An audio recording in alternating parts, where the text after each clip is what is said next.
Kenapa hampir semua orang kaya di dunia punya saham? Bukan cuma 1-2 lembar, tapi dalam jumlah besar. Kenapa mereka nggak cuma simpan uang di tabungan? Kenapa mereka nggak cuma andalkan bisnis utama mereka? Jawabannya sederhana, karena mereka paham satu hal yang jarang orang lain pahami. Mereka nggak kerja demi uang. Mereka bikin uang kerja buat mereka. Kebanyakan orang hidup dari gaji. Bangun pagi, kerja 8-10 jam, tunggu tanggal muda.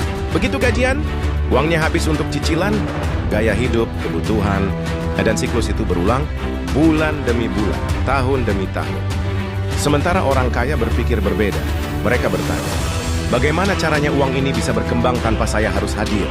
Disitulah saham masuk. Saham itu apa sih sebenarnya? Saham adalah kepemilikan bisnis. Kalau kamu beli saham perusahaan besar, artinya kamu punya bagian dari perusahaan itu. Kalau perusahaan untung, kamu ikut untung. Kalau bisnisnya berkembang, nilai kepemilikanmu naik, itu namanya capital gain. Kalau perusahaan bagi hasil, kamu dapat dividen. Jadi bukan cuma kerja, tapi punya sistem yang menghasilkan. Contohnya banyak. Lihat saja Warren Buffett. Dia bukan artis, bukan atlet, bukan selebriti. Kekayaannya datang dari satu hal, investasi jangka panjang di saham. Dia beli bisnis bagus, dia tahan lama, dan dia biarkan compounding bekerja. Nah, ini yang jarang dipahami orang. Compounding. Compounding itu efek bola salju. Kamu investasi, dapat keuntungan. Keuntungan itu kamu putar lagi. Tahun pertama kecil, tahun kedua mulai terasa. Tahun kelima mulai besar. Tahun ke-10, lonjakannya drastis. Masalahnya, kebanyakan orang nggak sabar sampai tahun kelima. Maunya cepat kaya, padahal orang kaya justru kaya karena sabar. Ada lagi alasan penting, inflasi. Uang yang kamu simpan di tabungan, nilainya pelan-pelan turun. Harga naik, daya beli turun. Tapi perusahaan yang bagus, mereka naikkan harga.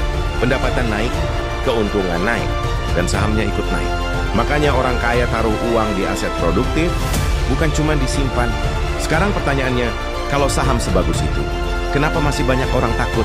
Karena kurang paham. Sebagian orang anggap saham itu judi. Padahal beda jauh. Judi itu tebak-tebakan tanpa analisis. Saham itu bisa dianalisis. Ada laporan keuangan, ada pertumbuhan bisnis, ada data. Yang bikin rugi biasanya bukan sahamnya, tapi orangnya nggak belajar, ikut-ikutan, FOMO, atau terlalu emosional. Orang kaya tidak emosional dalam investasi. Mereka tidak panik saat harga turun. Mereka justru lihat peluang. Harga turun, diskon. Bisnis bagus tapi murah, beli. Mereka fokus pada nilai, bukan sekadar harga. Sekarang coba jujur sama diri sendiri. Selama ini kamu fokus jadi apa? Pekerja atau pemilik? Karena ada perbedaan besar di situ. Pekerja menukar waktu dengan uang.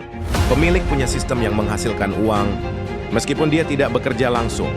Dan saham adalah salah satu cara untuk jadi pemilik tanpa harus bangun perusahaan dari nol.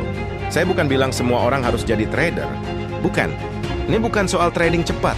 Ini soal membangun aset. Sedikit demi sedikit. Konsisten. Disiplin. Mulai dari kecil pun nggak masalah. Yang penting mulai. Karena waktu adalah teman terbaik investor. Semakin cepat mulai, semakin besar efek compounding bekerja. Coba bayangkan 10 tahun ke depan. Kalau kamu terus hanya mengandalkan gaji, posisimu mungkin naik. Tapi kalau kamu juga bangun aset, kamu punya dua sumber kekuatan.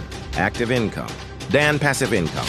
Dan di titik tertentu, passive income bisa lebih besar dari gajimu. Disitulah kebebasan finansial mulai terasa. Jadi kenapa orang kaya punya saham? Karena mereka paham konsep kepemilikan. Karena mereka paham compounding. Karena mereka ingin uang berkembang. Dan karena mereka berpikir jangka panjang, bukan instan. Sekarang pertanyaan terakhir.